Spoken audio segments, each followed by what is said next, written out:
and our media police who are here to relay and broadcast to the rest of the world. I'd like to inform you, members of the press, that the following media institutions, this list from the National Communication Bureau, says that you are not in compliance with the Ministry of Information, Culture Affairs, and Tourism. Those are not in compliance include Freedom FM, Truth FM, Radio Morovia, Rare Power FM, Power FM, Sky FM, Capital FM, Radio Avent, Radio 5, Master Radio, ELUM, Strong FM, Rock Radio, From FM, Big FM, Net Radio, Choice FM, Charity Communication, Banana FM, Magic FM, Hot FM, Teach FM. There are more lists coming up. We will continue to inform you so that you can come and comply in line with the law. I'd like to invite the Deputy Minister for Press and Public Affairs, Mawikalawa Etumbu, who will officially introduce to you our guests. Good morning to all of you. And to our listening audience, we like to say good morning. To our media friends here this morning, on behalf of the Minister of Information, Cultural Affairs and Tourism, I'd like to thank all of you for coming whenever we called upon you. And in fact, this is the usual habit now of coming here every Thursday, which all of us have gotten used to. Again, last week, you heard the Minister of Information, and he spoke the way he was spoken. And in the coming weeks, coming month, you should expect more of this from us.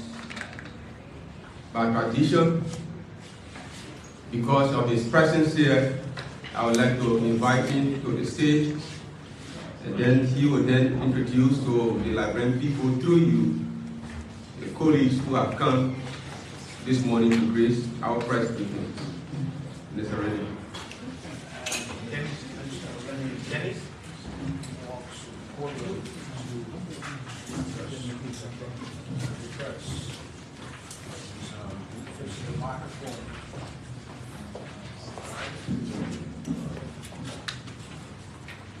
Good morning, my dear colleagues of the media. Good morning to all of the other people of Liberia listening to us on radio and other various channels of communications. I'd like to welcome you, as always, to our regular media briefings here at the Ministry of Information, Cultural Affairs and Tourism. I know Madonna, who is the new Minister of Posts and Telecommunications, Republic of Liberia. I'm sure you will be here shortly. So these are our visitors today to brief you, members of the press, on developments regarding their specific remits. For me, I'd just like to start off this morning by saying to you all, reiterating what's already been in the news about the much talk about now what I can say, the indictment of the former Chief Justice and 3 others by the grand jury, Criminal Court A at the Temple of Justice, Republic of Liberia, through a writ issued or charges issued by the Liberia National Police after during its investigations of what occurred on February 22, 2023 at the home of the former Chief Justice of the Republic. As you all know, the former Chief Justice and the 3 others are now remanded at the Monrovia Central Prison as, by law, murder as one of the charges is a non-bailable offense.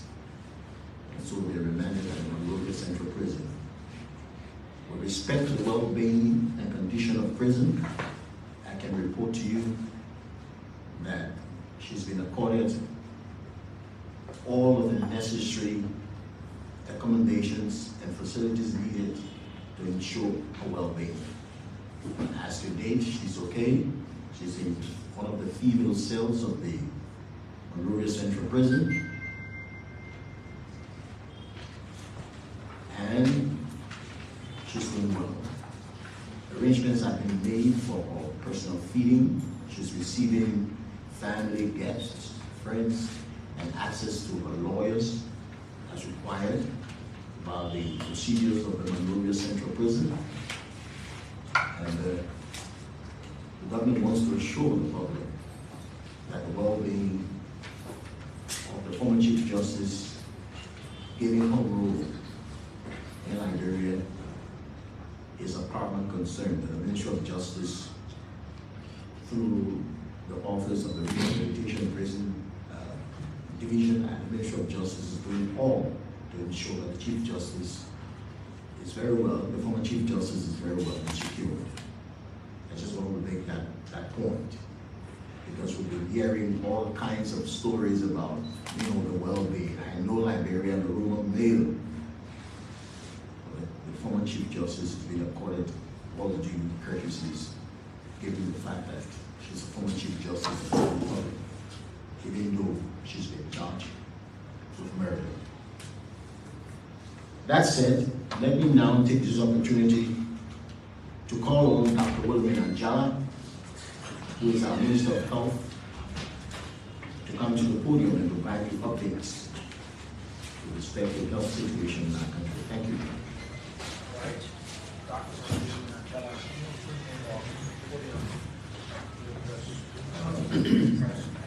Good morning to all.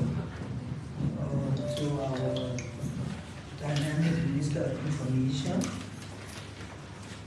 also to our EPE Director present here, and ladies and gentlemen. Since the COVID death, since the end of COVID, we have been giving you bits and pieces of information, but we want to finally wrap it all up. First, we say that COVID is not over because there are still 1 or 2 pockets of countries that still have COVID present, or we are still doing tests in the country right now. We're still using Union as our testing center, or at the end of this month, we'll be moving it to the MPhil, the location next to MPhil for those countries that wants you to have test result. I will first give you a quick report on the status from the beginning, and then I will look at all of the regulations that were posted and try to let you know that these regulations are no longer in effect. So we all know that as of March 16, the first case of COVID came to Liberia. The total number of cases that we had, 8,152 cases. Deaths, 294 deaths occurred. Over the last few months, from January 22nd to now, the cases have decreased. The highest number of cases was in August of last year. We had 371 case, and now today, as of June, only like 6 cases scattered around the country. On the line of vaccination, we were able, thanks to, we looked at a new population which is 5.2 million. Out of those 5.2 million, we were able to give 4,722,176 vaccines. Fully vaccinated people were in the country 3,854,337. Healthcare workers are 19,000, 17,844 were fully vaccinated. when we look at countries that did well in vaccination progress, Liberia is ranked number 3 among all of the countries within the region. We ranked number 3. So we want to congratulate the Liberian people, because with all you who have the vaccination who are expired and who are tuning in burning, but because of you all, the media making sure that people understand the importance of the vaccines, and the individuals themselves agreeing to take the vaccine, we are recognized worldwide for our efforts in making sure our people were vaccinated. So number 3, which is a great milestone for Liberia. Now, the COVID is over, but it is not over. Even though WHO declared it in May that it was no longer an epidemic of emergency.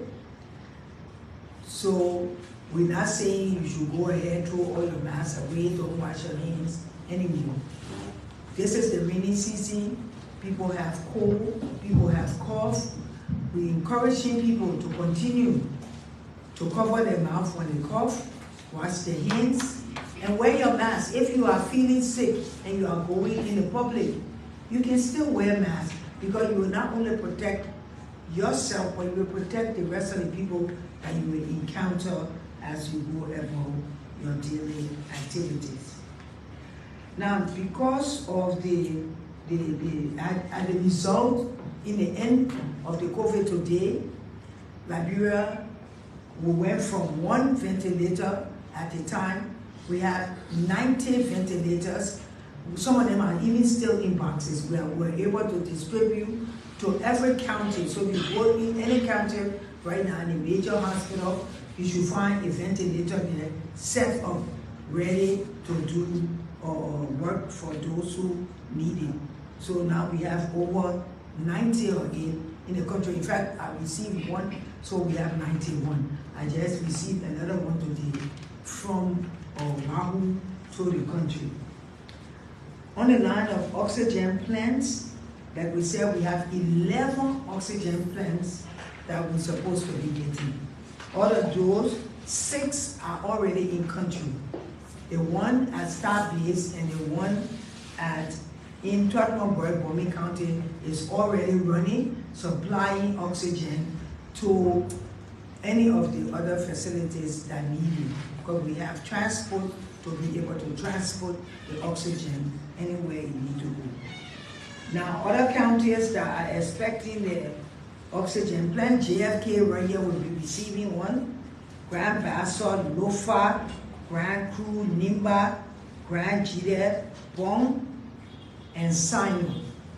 They all will be receiving oxygen plants. So there will be no need or excuse that we do not have oxygen. We have over 3,500 of the oxygen cylinders in countries that will distribute around to all of the counties, just to make sure that there's an oxygen supply in each of the facilities, including the clinics.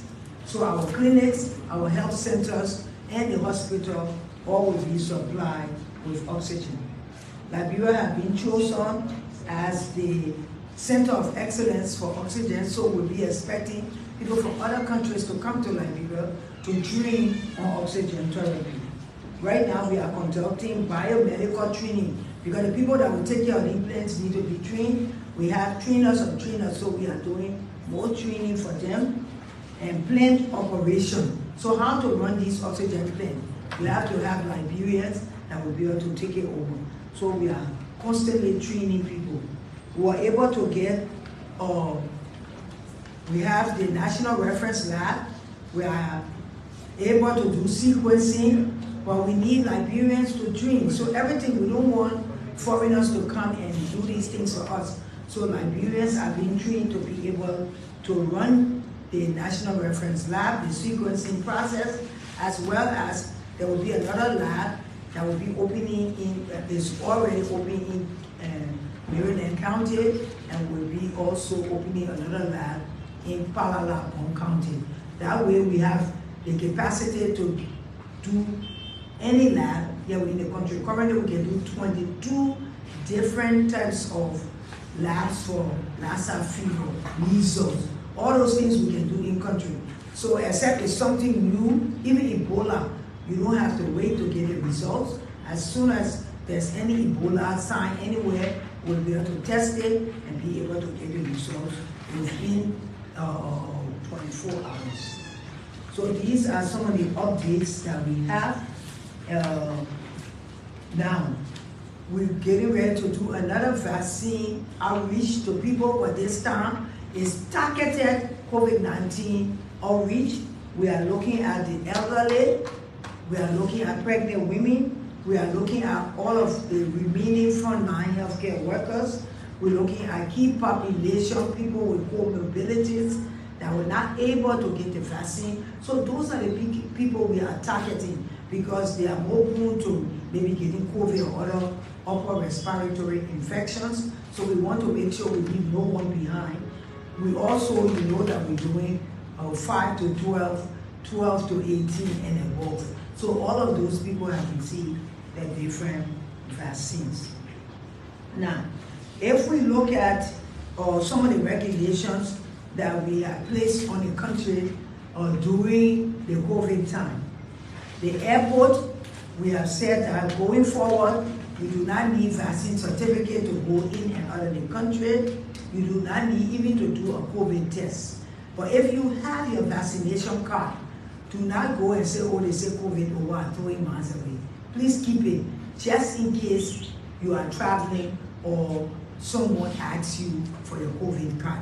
So if you have it, please keep it in a safe place. Now, some of the regulations that we passed on churches and other places where we said 3 to a bench, we are lifting all of those restrictions that we put on the country. Some people are still carrying it out. So somebody will say, but we already stay in a nightclub, we already have 5 in a car.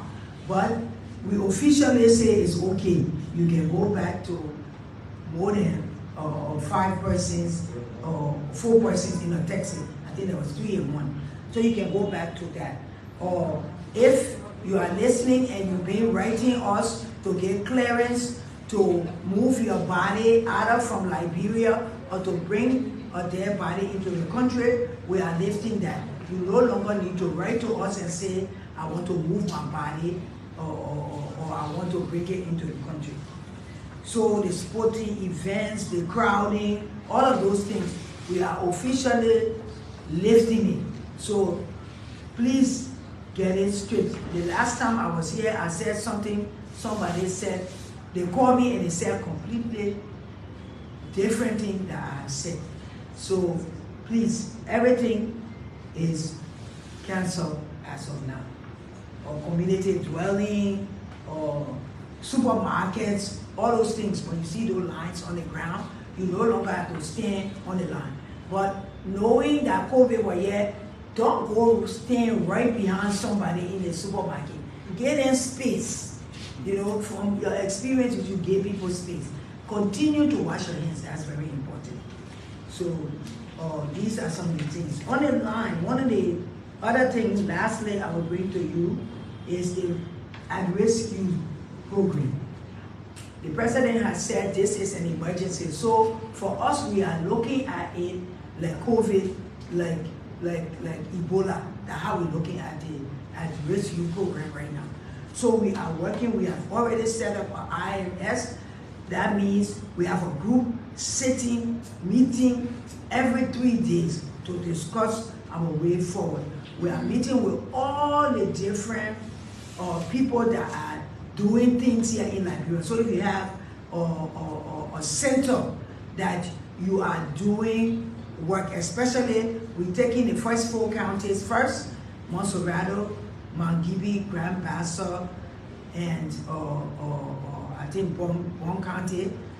If you are there and you are doing something with at-risk youth, For example, you have a center where you're treating people, please contact us because we want to know who are doing things so that we can incorporate you into making sure that we take care of all of the kids that have lost their way on drugs. In the schools, we rarely will be out there. Right now we are training, so we want to be part of the training. The last training is supposed to be starting soon. It's on the recovery. We already did the first training on prevention. We did another training on treatment. Now we are doing the training on recovery. So, you know, we want you to be a part of it. The media is very important. We want our youth that are out there that have fallen into the substance abuse, that there's hope for them. So things will be happening over the next few weeks. You will see activities happening where we will be trying to find a way to make sure that they too are productive citizens within the country, no longer on drugs. Our line stops at working with the youth, but the whole line of who bringing the drugs, we hope that the authorities that are supposed to handle that part will handle it. Because if we handle this part and the other part still continue, more people will get into drugs. It's an emergency within the country. So we encourage all of you to be able to be the type of person that will report on who's selling the drugs to who. That way we'll be able to help our children. It's not enough to just talk about it, sit on the fence, criticize. It's time that it's a national emergency that we all get on board and try to help those who are on drugs. I will stop there for now and take questions when you have.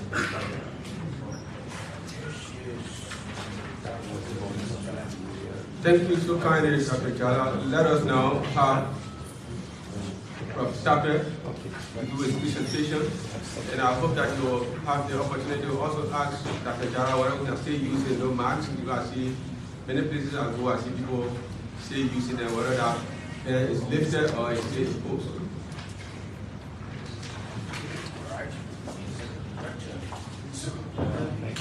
Good morning, Mr. Minister and my colleague, the Minister of Health, distinguished ladies and gentlemen, members of the press, my staff from my EPA Corporate Communication Department. I want to say good morning. It's a pleasure to be here, and I hope that you and your families are doing well. Our briefing this morning will cover three significant areas. One, the Monserrado wetland, what is happening to it. Two, our nationwide monitoring exercise, which we have initiated. And three, a very important, relatively new area would be carbon trading, carbon credits. Distinguished ladies and gentlemen, it is sad in some respect to note that the threat to the Monserrado wetland is still high.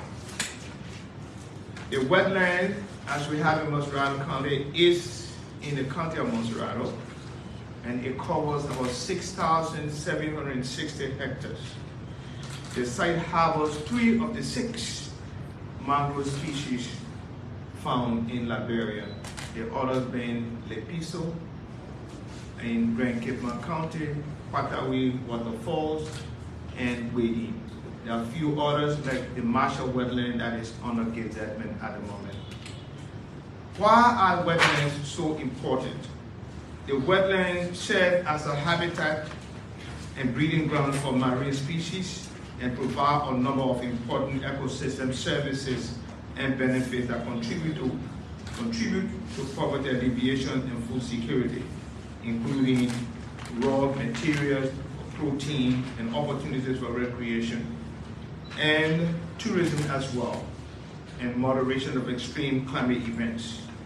The Moserado wetland also serves as a crucial component of the blue forest ecosystem, which is a powerful form of erosion control and resistance of the mangrove. For example, the swamp that you see, the wetland, the street name for it would be swamp. And what it does is it helps to reduce flooding. When the Atlantic or large river bodies flow into the wetland has the capacity to absorb the extra water. So it also serves as a habitat for marine species. Fishes and other marine animals go there to breed. So we need the wetland. According to our work, the EPA work, our investigation, we have 16 robust assessment of robust areas in the Moserado County area. And in August last year, we commenced a total comprehensive review of the wetlands. One, to determine the level of degradation, and two, those areas of the wetland that are prone to flood. Now that we have completed the work, the rainy season which has already started, we want to inform the public that the wetlands that are prone to floods are areas where we continue to inform the community leaders there to be aware. And these areas include Jacobtown, they will include Bytown, they also include Topo Village, they include the SKD Boulevard Police Academy, they also include Chocolate City, Jacobtown, Old Road, and other areas and other communities aligned along those prone zones. Because of the importance of the wetlands and the need to create awareness, we also went further in our investigation, and we found out that there was not enough awareness, and two, community leaders lying along these communities or in these communities were not adequately informed. In order to address that, the EPA 2 months ago reached an understanding with 10 radio stations in order to do awareness. We have begun that process, and we also intend to bring in the community leaders into the awareness program to inform them the meaning and the reason why we are doing it and the need for them to take ownership. It is because, one, it is their community, it threatens life, it threatens human existence in those areas, and we believe that that program will work well. The second thing is we also started a nationwide monitoring. By law, it is a responsibility and mandate of the Environmental Protection Agency to ensure that all activities which have an impact or a potential adverse impact on the environment are cleared through the EPA, and once cleared, they remain under the monitoring and evaluation scheme of the EPA. That will include mining, that will include farming, that will include anything that has to do with the excavation of the soil. One of the principal areas of concern has been the area of mining. So our teams are out in the field, a couple of them are back, and the intent of that to see what those companies are and bring them into compliance. Some of them claim that they do not know that they have certain requirements under the law that ensure that their work or their activities do not have an adverse impact on the environment. And where it does, the EPA has to work with them to mitigate such adverse effect. The team is back, and I'm proud to say that the situation is something that is harrowing. It is serious. It's a lot of degradation to our environment, particularly from the mining sector. But I'm also pleased to say that those people involved that we have come in contact with are beginning to comply, and we have taken the posture as to bring them into compliance so that they can be able to do a better job and preserve the environment. The third thing, which I didn't say, and I said the fourth thing, is our attendance at the 58th session of the subsidiary bodies of the United Nations Framework Convention on Climate Change. That conference was held in Germany, in Bonn, Germany, in the first 2 weeks of June. It started around June 2nd, and it ended up June 17th to some June 18th. The intent of that conference was to investigate, examine the work of the Secretariat as far as the conference of the parties are concerned, and to see what decisions needed to be taken or what work has been done in terms of, one, loss and damage. That is a regime that we have a competent Liberian in charge of, and that is a regime that has to do with what happens if flood overtakes a particular community. And the flood is caused by climate change. And the climate change is irritated by conditions in the atmosphere. And the conditions in the atmosphere are caused by the economic activity of certain countries on the side of the globe. And we were able to get the discussion into what we call the Santiago Convention, the Santiago Network, which is a group of party states to the Paris Accord that are in charge of loss and damage. The developing countries have pledged a certain amount of money, and what is now left is what structure is put in place. The next thing we wanted to do was the reduction in the temperature of 1.5 degrees centigrade is the limit. How far have we gone as members of the Paris Accord? Most of these decisions now are left with the Conference of the Parties, the 28th section of the Conference of the Parties, which is scheduled to be held in United Arab Emirates, Dubai, beginning December 20. Actually, beginning the end of November 2023 through the first 2 weeks in December. We had a situation, a couple of our young people when were registered by the EPA, and we will continue to carry young people to this conference. And the reason they're going to the president is that more than half of our population is below the age of 40. And if the government must carry out any well-meaning policy that will have a long-term effect, the young people must be involved. And so the EP will continue to support young people in this endeavor. The fourth issue is something that is new but that is critical. For those of you who are young, a few ages, around 2009, there's something called carbon credit. Carbon credit is a situation where the fume that is produced by developing countries from manufacturers that go into the air, they calm down. And they calm down, they settle on trees, they settle on the grass. For instance, if you gather tomorrow, say you see it mostly in the dry season, where it has not rained throughout the night, it has not rained throughout the day. The next day you get up in the morning, you go near the grass behind the house, you see it gets wet. Is that right? That wetness is a process, a scientific process, where the fume, the carbon dioxide in the air that settles on the trees, and the trees are able to manufacture it into breathable oxygen. It is that makes it possible to absorb all the toxins produced by manufacturing.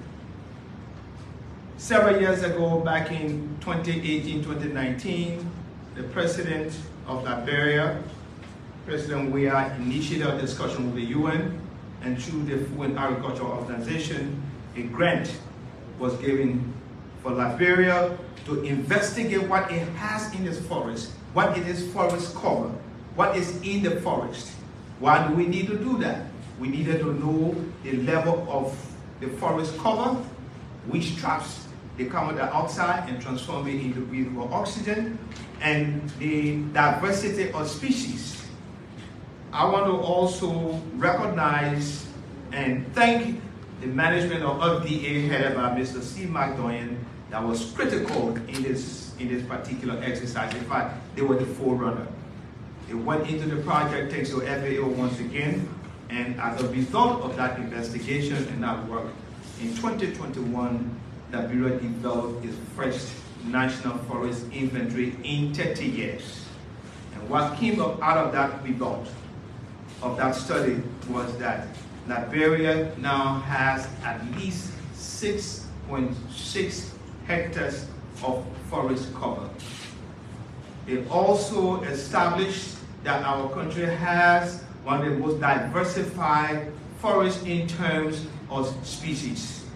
There are animals in our forest that you don't find anywhere else. In fact, I am told of the approximately 220 different species around the globe, we have at least 200 of those species in our forest.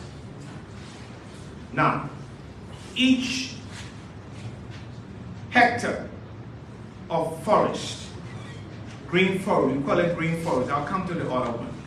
Each hectare of green forest has at least 313 metric tons of carbon each. It goes as high as 500, depending on the part of the country. If you went in the southeast, you go in places like Lofa, it goes sometimes as high as 600, but it averages about 313. If you took 313 and multiply that by 6.6 million hectares, you have approximately 2.1 to 2.2 billion tons of hectares. Then you come to the wetlands, the swamps. The swamps has 3 times the capacity of the green forest. In other words, where a given hectare of forest cover will give you 313 metric tons. That equivalent hectare in the swamp will give you 3 times that, which is about 919 tons. Our preliminary investigation shows that at least 40% of the country has that level of swamp. So if you took 40% of the entire land mass, 35,000 square miles, you take 40% and multiply that by 19. Where am I going with all of this? Where I am going is that we have now found out, and the world has now known, that this is one of the major chambers of the world. In fact, there are 3 now. One is the Amazon forest, which is principally in Brazil. 2 is the Congo Basin, where you have Congo Democratic Republic and other countries around there, and the Upper Guinea forest, which cover goes from somewhere in Guinea up to western Cameroon. Liberia has at least 40% of that space. So if you put all of these figures together, under the Paris Accord, we are only required to preserve 30% of the 6.6. And if we do that, 30% of 6.6 will give you approximately 1.98 million hectares. So you still have 70% free. And even if we're emitting greenhouse gas, meaning fumes into the air, that portion we have will take this country close to 10,000 years before we can exhaust it. Why now? Why is it that people are interested? Multiply 3 by 313 by that 4.5. We will be taking on 2, 4.6. Forget about the mangrove, which is 3 times. The current price of carbon ranges anything from $10 or 10 euros or 5 euros to 89, 90 euros. It averages between 40 and 80. This is why the president decided that even though this is the major resource for economic development, its harvest must be preceded by a transparent, accountability-driven architecture that is consistent with the Paris Accord. You must put that in place before you begin to do anything with carbon trading. The EPA, the government has taken the position to begin to work actively with party states. A particular party state I can say here for competitive reasons to put in that architecture. And this is where we are. While we are trying to do that, we have information. There are other companies coming into the country under the disguise of different entities, different nomenclature, trying to sell carbon credit. We want to put the word out, and with your assistance to put it out. Any company interested in dealing with carbon, you must come to the government, to the what we call the Designated National Authority, which is the Environmental Protection Agency, and will help you to do it right. If you don't do that, and you decide to go and try to harvest carbon under the United Nations Framework Convention for Climate Change, only one entity in every country, and that entity is the National Designated Authority. That is the government agency responsible for giving certification for the carbon that you harvested. We will continue to plead with you to come. If you don't come, and we catch you involved in harvesting carbon, it is unlawful, and we treat you as such. Thank you very much. We hope that we can count on your support to spread the word to our people, to stop degrading the wetlands because it is dangerous to them. We want you to also spread the word of our activity in terms of the nationwide monitoring network. Final report of that, we will bring it to you because at the EPA we believe in public accountability or whatever we do. And the issue of the carbon credit, again, we trust the fourth estate to do what it does best, which is in dissemination of information, that those companies that are involved in trading carbon credits or anything of that nature must come to the EPA so we can advise properly so that it can be done according to internationally laid down standards that are also part of the Liberian government procedure, rules and laws. Thank you very much. Good morning, good afternoon, good evening, wherever you find yourself. Thank you, Prof. Focus on Liberia. So you will now get in the queue for your questions. But before you ask your questions, I'd like to inform you that our next guest, the Minister of Post and Telecommunications, has just informed us that he's in a meeting. So we'll be expecting him next Thursday. Please get in the queue, ask your questions. You have the Health Minister, the EPA Executive Director, and if for any other reason, the Minister of Information, Cultural Affairs and Tourism is also there. All right. Good morning, Minister.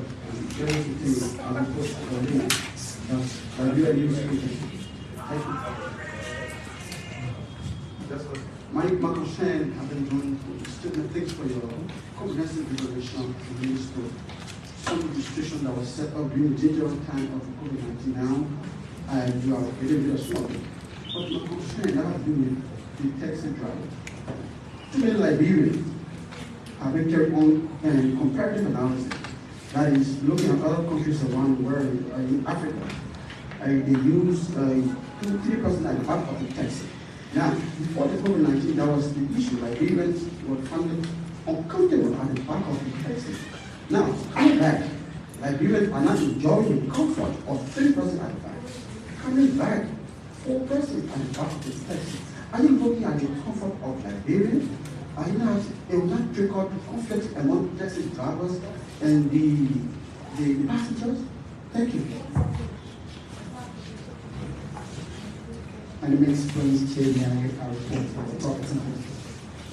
First, grateful to the Honorable Minister. In your deliberation, we talk about the progress made by Liberia and Liberians in the fight against COVID-19, which is commendable. We further talk about the cancellations of stability which was previously obtained by Liberians and foreign nationals. My question to you is there any plan by the Ministry of Health through the Office of the Minister to explain to the Liberians and to explain to the Liberians on how much was collected in the process? Do we have additional questions? We are close now. Thank you. Minister.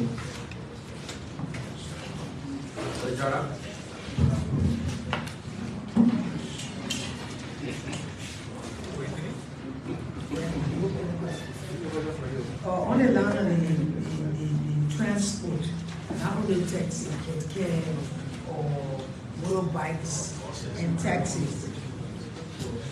Now, you said we lift the board, but it's up to the taxi driver and it's transport ministry that's supposed to regulate how many persons supposed to ride in one taxi. Whatever the law says, the law says that 3 persons supposed to be to the back and 1 in front, then we're following the law.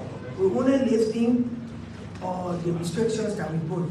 We hope that you will continue as a taxi owner or as a passenger, that you will continue to ride 3 in a taxi, 1 in front, I think 3 were behind. That's the normal thing. Or in the keke, 2 in the back.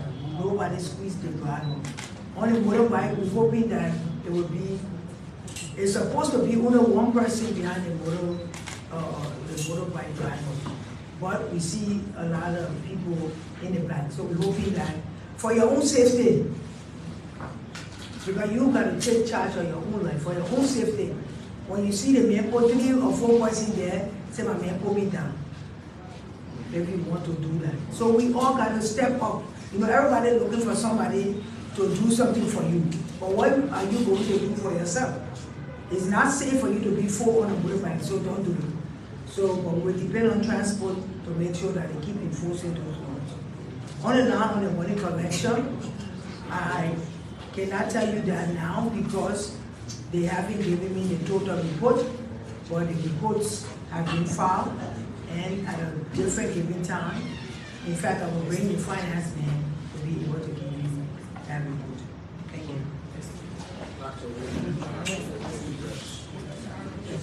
So thank you. I think the explanation from Prof. Tape was clear. If we don't have questions. Technically. Yeah. And so, ladies and gentlemen of the press, I'd like to thank you for coming. We see you next Thursday, and please always be on time. 10:45, we start at 11 o'clock. So again, I'd like to thank you for coming, and we see you next Thursday. Once again, good morning, good afternoon, or good evening, wherever you find yourself in our one word. That was the regular press briefing at the Ministry of Information, Culture, Affairs and Tourism. I'd like to say thanks for watching. My name is Gwendolyn Dorado.